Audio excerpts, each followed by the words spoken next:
Joined now at the intermission by Cape Breton Eagles second-year forward Jude Campbell. Jude, as we begin this Quebec road trip, first one of the season, how excited do the guys get for these trips? I think the guys are pretty excited to obviously get on the road. I think, like Louis mentioned the other day, these are the kind of trips that are good for team builders, and obviously to get this one a bit shorter than it was last year is kind of nice too. So we're all pretty excited and ready to get things going.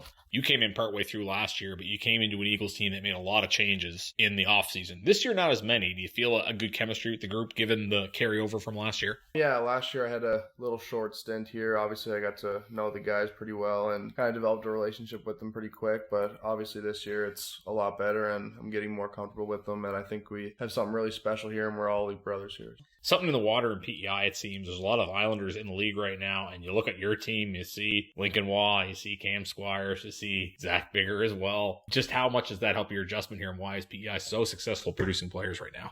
Obviously, it's nice to have a few Islander guys here, and we have some Island prospects too. And living with Lincoln Waugh, I think it's good for him to kind of be with me and Shortle. He'll be more comfortable too. And yeah, I think PEI has done a great job of developing their players over the years. Obviously, there's a few really good names, but there's more and more on the upcoming. It's interesting how these things go in cycles. Cape Breton was producing a lot of players for a time, and hopefully we can get back to that. You talk about your billeting. I know in the summer is a special moment for you because you're in PEI. Your Rimouski billets came to visit you. How cool was that, and what does that say about the connection billets make with players? Yeah, obviously me and my Rimouski family were really close, and it was really tough when I left there. We were both pretty sad.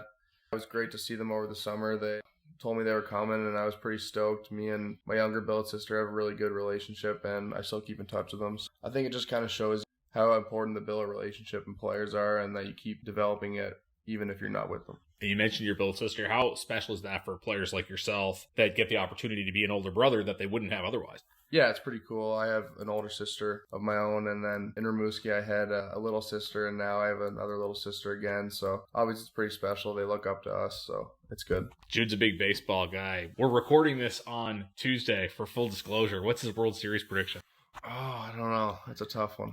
Sly went with the Phillies for whatever that's worth. Yeah, I'd agree with that, actually. I think that's a good call by Sly. I think they're hot right now, so hopefully they keep it going. You find yourself out of the lineup, and it seems like right now the philosophy is no change if the team wins. Obviously, you're rooting for your team to win, but you'd like to get back to playing. What's the mentality like in that situation when you find yourself maybe out of your control as to whether or not you play? Yeah, it's obviously not a very fun situation, but you kind of got to have a team-first mentality, and we're pretty hot right now, and we're winning games, so if that's happening, I'm happy, and I'm still going to have fun and try and be a great teammate. But I think it's just kind of showing up to the rink every day with the mindset that you have to work harder and push that extra bit to show them that you can be in the lineup. And I think it's a learning experience, and hopefully down the road, I'll look back and be like, maybe it was for the best. Yeah, I can definitely attest having Jude and Luke and Lincoln next to me. They were definitely big cheerleaders for the Eagles during those games.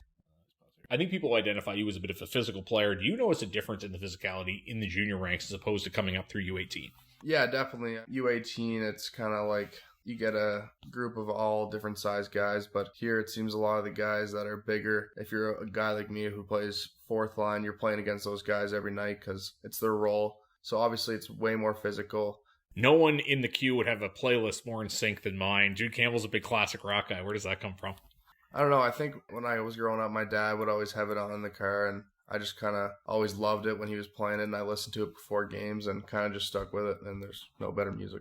That was pretty special for the Eagles when they were in St. John, and Jacob Newcomb was on the ice with the team and even got out to skate, just how much is his presence when it's available mean to the group.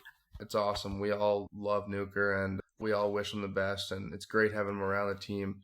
Obviously, he would want to be here more, but we just wanted him to get better, and hopefully, you never know, he'll be back here sooner than later. We certainly hope so. We talked about your hockey in PEI. I understand you were on the top team in PEI back-to-back seasons. Island rivalries, just how exciting were those championship wins in the playoffs? It's pretty exciting. We kind of built that rivalry over the COVID year too, because we play each other twice a week for the whole season. Things got pretty heated, and to win that championship back-to-back years was great, and it was a great feeling. Now, to clarify for people, there's 6 teams in the New Brunswick PEI League, and I know for the playoffs, you just had the series between the 2 PEI teams, but you're saying during the COVID year, you only got to play the other PEI team? Yeah, we played. The Mount Academy actually had a U18 prep team that year, too.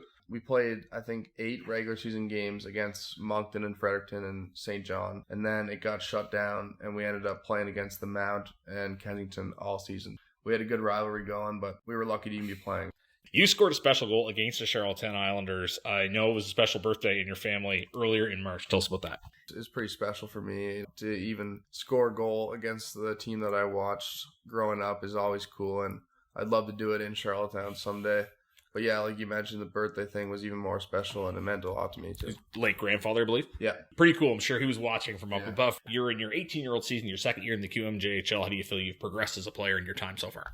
Last year, it was kind of just getting into the league, getting my feet wet, and this year I really wanted to hit the ground running. I feel a lot more confident this year than I did last year. You gain that little bit more trust than you do have when you're first year, and I think just putting all the work in the summer can really help your confidence too when you come back as a second-year player, and you feel more confident with the guys and comfortable too. We'll look forward to seeing how that plays out on the ice this year. Best of luck going forward, Jude. Thanks for this. Thanks for having me, Patty. That is Cape Breton Eagles forward Jude Campbell. You're listening to the intermission at Celtic Kubota, Cape Breton Eagles Hockey, 1270 CJCB.